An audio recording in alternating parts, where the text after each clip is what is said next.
কোরআনের ছোট্ট একটি আয়াত পড়লে জিন আপনাকে দেখলে পালিয়ে যাবে ইনশাল্লাহ।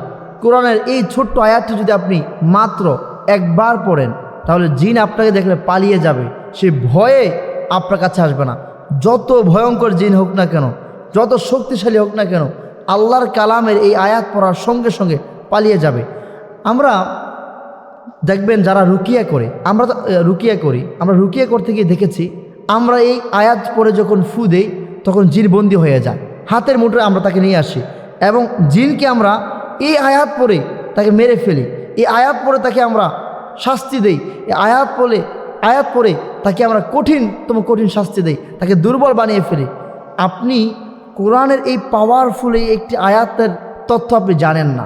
তথ্যটা না জানার ফলে আমি আর আপনি দিনের পর দিন, মাসের পর মাস শরীরবন্ধের তাবিজ, বিভিন্ন কবিরাজ, তান্ত্রিক যা আছে সব বেঁচে ফেলতেছি, খাইতেছি, কোনো ফায়দা হচ্ছে না, ফায়দা হবেও না। আপনি কি করবেন?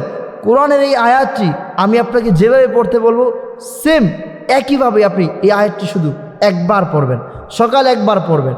আর যদি আপনি নিয়মিত 5 বার পড়তে পারেন তো আল্লাহ সুবহানাহু ওয়া তাআলা আপনার উপর আরও রহমত নাজিল করবেন। আয়াতটি হচ্ছে কোরআন কারীমের আয়াতুল কুরসি, যেটাকে আমরা আয়াতুল কুরসি নামে চিনি। এই আয়াতুল কুরসি আপনি 5 ওয়াক্ত নামাজের পরে 5 বার পড়বেন। তাহলে কি হবে? মনে করেন আপনি ফজর নামাজের পরে একবার পড়লেন, জোহর পর্যন্ত আল্লাহ আপনাকে হেফাজত করবে।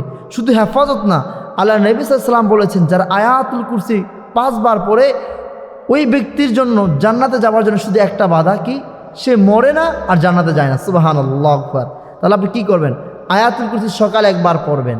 আয়াতুল কুরসি আপনি পবিত্র যে অবস্থা থাকেন, নাপাক, পবিত্র, অপবিত্র যেভাবে থাকেন, আয়াতুল কুরসি পড়া ছাড়বেন না।